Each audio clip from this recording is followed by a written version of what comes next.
আমাদের যে দারোয়ান ছিল সেই দারোয়ান তাকে গাড়িটি উড়িয়ে নিয়ে একদম পাশের ভবনে ওয়ালের সাথে ফেলে দেয় এবং সে রাস্তার মধ্যে পড়ে সে কাতরাচ্ছিল, কেউ তার পাশে এগিয়ে যায়নি। সে সব সময় গাড়িটা নিয়ে জায়গা নিয়ে সারাক্ষণ মানুষের সাথে ঝগড়াঝাটি হইচই করতেই থাকে। এই ঘটনাটা যেন সুষ্ঠু তদন্ত হয় আমরা চাই। এই যে এই পরিবার দারোয়ানের পরিবারের ক্ষতিপূরণ। প্রিয় দর্শক, আপনারা যে পিছনে যে ফ্ল্যাটটি লক্ষ্য করছেন, এই ফ্ল্যাটে বসবাসকৃত একজন দারোয়ানকে গেট খুলতে দেরি হয় সড়ক ও জনপথ বিভাগের সাবেক ইঞ্জিনিয়ার মফিজুল ইসলাম জোরপূর্বক তার উপরে গাড়ি তুলে চাপা দিয়ে হত্যা করেছে, আমরা এমনটি জানতে পেরেছি। দর্শক, এখানে এই ফ্ল্যাটের সিসি ক্যামেরার ফুটেজ দিতে অস্বীকৃতি জানায় এখানকার কর্মরত বিভিন্ন মানুষ। দর্শক, পরবর্তীতে এই বিস্তারিত জানতে আমাদের সাথেই থাকুন। আমরা এইভাবে ভেবেছিলাম যে কোনো ট্রান্সমিটার বাস্ট হয়েছে কিনা, পরবর্তীতে আমরা নিচে এসে দেখলাম যে আসলে এরকম কিছু না। আমাদের যে এখানে কর্তব্যরত কেয়ারটেকার দারোয়ান, সে প্রতিনিয়তই এই গেটে ডিউটি করে।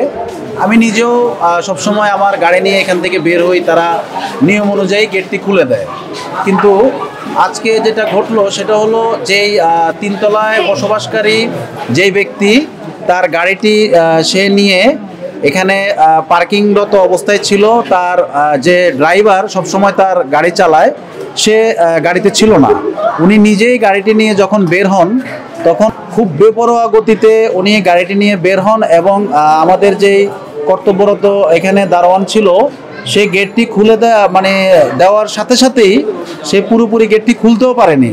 তার মধ্যে তাকে নিয়ে গেটটি সহ উড়িয়ে সামনের যে বাড়ি ভবন আছে অ্যাপার্টমেন্ট, সেখান পর্যন্ত আমাদের যে দারোয়ান ছিল তাকে উড়িয়ে নিয়ে সেখানে ফেলে দেয় এবং সঙ্গে সঙ্গে আমার গেটের এক অংশ, দুটো গেটের পোর্শন, তার মধ্যে এক অংশ রাস্তার মধ্যে পড়ে যায়। যেহেতু পূর্ব রাজাবাজার আমতলা খুব জনবহুল এলাকা, সেখানে সকালবেলা এত সকালে হওয়ার কারণে আরও প্রাণহানি ঘটতে পারতো হয়তো।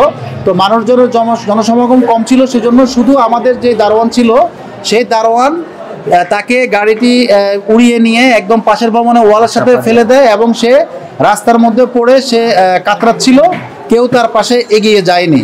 পরবর্তীতে লোকজন এসে তাকে এখান থেকে নিয়ে হাসপাতালে নিয়ে যায়, যেটি আমরা জানতে পারি, এবং গাড়িটি এখনও ভবনের মধ্যে আছে।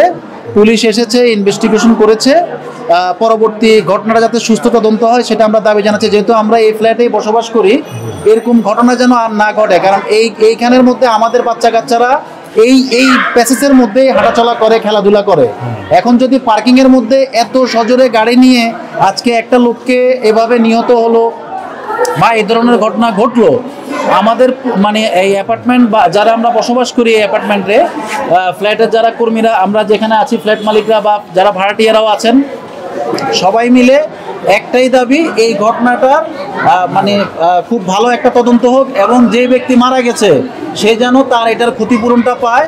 এটার জন্য আমি আমার পক্ষ থেকে জোর দাবি জানাচ্ছি। আচ্ছা, ওই ফ্ল্যাটের মালিকের সাথে এই দারোয়ানের কি আগে থেকে কোনো মনোমালিন্য ছিল কি? সেটা এখন নির্দিষ্টভাবে বলা যাচ্ছে না, কারণ এটা উনি বলতে পারবে এবং যার সাথে হয়েছে সে বলতে পারবে, সে তো নিহত হয়েছে, এবং উনাকে জিজ্ঞাসাবাদ করলে উনি বলতে পারবে এই ঘটনাটি আরও কিছু কোনো অবস্থা আছে কিনা বা তার সাথে পূর্ব কোনো তার সাথে ঝগড়াঝাটি বা মনোমালিন্য আছে কিনা, এটা উনি বলতে পারবেন। আমি যতটুকু দেখেছি উনি ওনার মতোই চলতেন, বা এখানে যারা কমিটির লোকজন আছেন তারা মোটামুটি সবাই একটু বেপরোয়াই। ধরেন এখানে আমাদের কেয়ারটেকার বলে সে যে খুব গরিব মানুষ, বিষয়টা এমনও না, সে তো একজন মানুষ। আমি যেটা মনে করি, আজকে যদি এই ঘটনাটা আমার সাথে ঘটতো তাহলে আমার ফ্যামিলি কি করতো, যেটা বাস্তবতা সেটা সবাইকে মেনে নিতে হবে। সেজন্য আমরা চাই যে ঘটনাটা যেন সুষ্ঠু তদন্ত হয় এবং যে ক্ষতিগ্রস্ত ব্যক্তি সে এবং তার পরিবার যেন এটার খুব ভালো একটা সমাধান পায় এবং এটার যেন সে বিচার পায়। এটার সাথে যারা জড়িত এবং ঘটনার পরবর্তী সময়ে যারা এই ঘটনাটা ধামাচাপা দিতে চেয়েছে, যারা রক্তটা কেন সেখান থেকে সরে গেল তাড়াতাড়ি, বিষয়টা রহস্যজনক, বা গাড়িটা এখনো কেন ফ্ল্যাটের নিচে পড়ে আছে, এটা তো পুলিশ কাস্টডিতে যাওয়ার কথা হিসাব অনুযায়ী, কারণ এটা তো জব্দ হওয়ার কথা।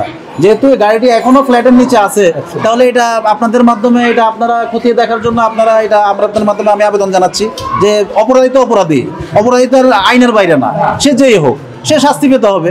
দারোয়ান আসলে মৃত্যুবরণ করেছে, উনি আসলে একজন ব্যক্তিগত মানুষ হিসেবে কেমন ছিল? না, ভালো, সে ভালো, নতুন আসছে এখানে, ভালো।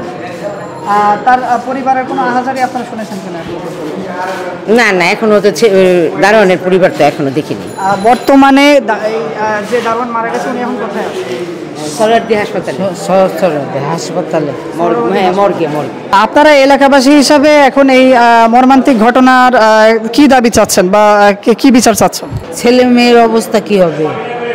তার তো শেষ, জীবনই শেষ, সুতরাং ওর জন্য কিছু করতেই হবে। দারোয়ান যে মৃত্যুবরণ করেছে এবং এই ইঞ্জিনিয়ারের কারণে, এক্ষেত্রে আপনারা জনগণ হিসাবে বা দেশের নাগরিক হিসাবে এই দারোয়ানের প্রতি কি সুবিচার চাচ্ছেন? না না, তার তো আইনগত বিচার হবেই যদি সে দোষী হয়, এবং আমরা চাই এই যে এই পরিবার, দারোয়ানের পরিবারের ক্ষতিপূরণ।